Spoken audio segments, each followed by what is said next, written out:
芦原秀行なんですけれども、芦原秀行、で彼は、入った時っていうのは、まるっきりズブの素人で入ったと思うんですけれども、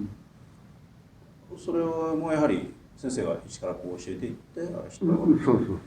ただいつも組手になると逃げてた。そうなんですか。巷ではなんか空手喧嘩十段とかいやいや、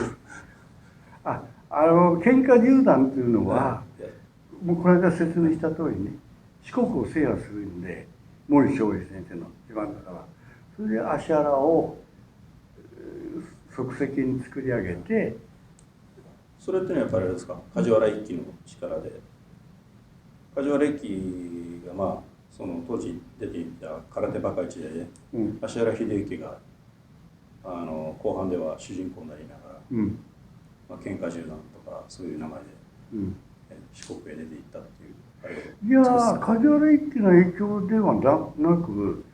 その前だと思うよ。その芦原を四国に毛利小平先生の基盤だし、芦原も四国でだっていうふうに聞いたから、私が大山先生にじゃあ芦原をちょっと鍛えて四国を送りましょうと言って。ただその前にちょっと破門みたいな騒ぎがありましたけど、それはね、なぜ破門にしたかというと、一道場で年間何万だったか、30何万だったっけ、24万か、ちょっと金額忘れたけど、芦原は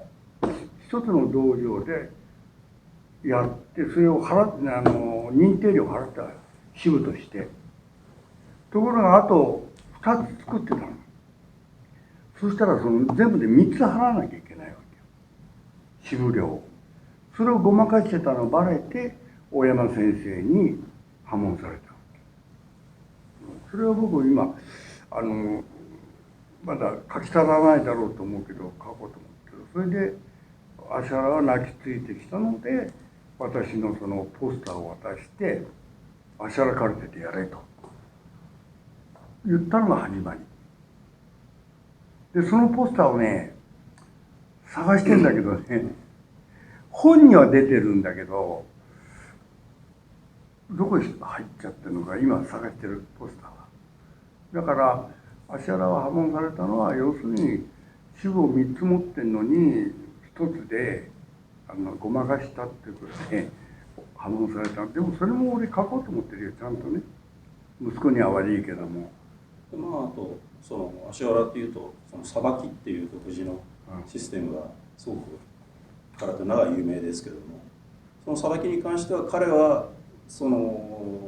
実際に組手の時に使ってたわけではないですか。さばきはね、あいつさばきうまく使ったけど、やっぱ大山空手では例えばこう組手やってて、後輩が組手やったらついてきたりなんかすると、トーンと避けて避けて流すっていうのをはっきり言うとさばきっていうね。だけど実際大山道場の場合は避けただけで終わるんじゃなくて、避けた途端に当てて倒せっていうのが大山空手の技。ところが芦原はそれを避けて倒すんじゃなくて、避けた状況でずっと相手の体を引っ込んで崩して倒すと。だからものすごいね、私にとってはよ、時間がありすぎんだよ、倒すまで。だから実践では使えない、道場では使える。あと先生がお話ししてるやつなんですけれども、芦原四国へ行く前に、先生がこのままじゃだからって言って、そのさばきの元となる受けさばき、受け返しの技術を教えたっていう話が前にですけど、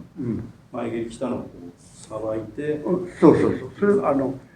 要するに大山からでは普通は前に出るんだけども、彼が前に出れない、下がっちゃうからじゃあさばいてすぐ蹴りを入れろと、中段前蹴りを入れろと。だからそれをものすごく練習したよ、俺は。タイミング的にね、リズムがあるわけじゃない。相手がダーンとついてきたり蹴ったりするのに対して受けてどうしても芦原下がるから、じゃあお前こうやって下がるよりもじゃあ一歩引けと。後ろへ引けと、それで引いたらその反動で前に出ろと、それを何回も何回も繰り返して、それをある程度多少は覚えてるけど、まあ、実際にそれ使えたか使えないか、それはあまり実際に見てないからね。私とやってる時はものすごいぎこちなかったからね。タイミング的にだってさ、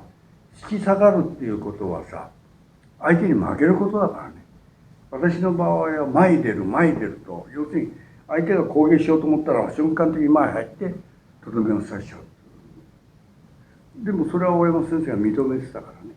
で大山先生も下がることは嫌ってたから。だけど芦原の場合はこう行くとすぐ下がるから、お前そのこうやって行った時下がるんなら一歩下がれと。でパッと一歩下がらしといて、それでその反動でまた前に出て前蹴りやれと。前蹴りやった途端にワンツースリーをやれと。それを何回も繰り返した。だから割とその後輩の練習の時には私がそのリズムを教えたから芦原はそれをこうやってたな。特にカットなんかにやってたのかな。ちょっとそれは忘れたけど、そういうリズム。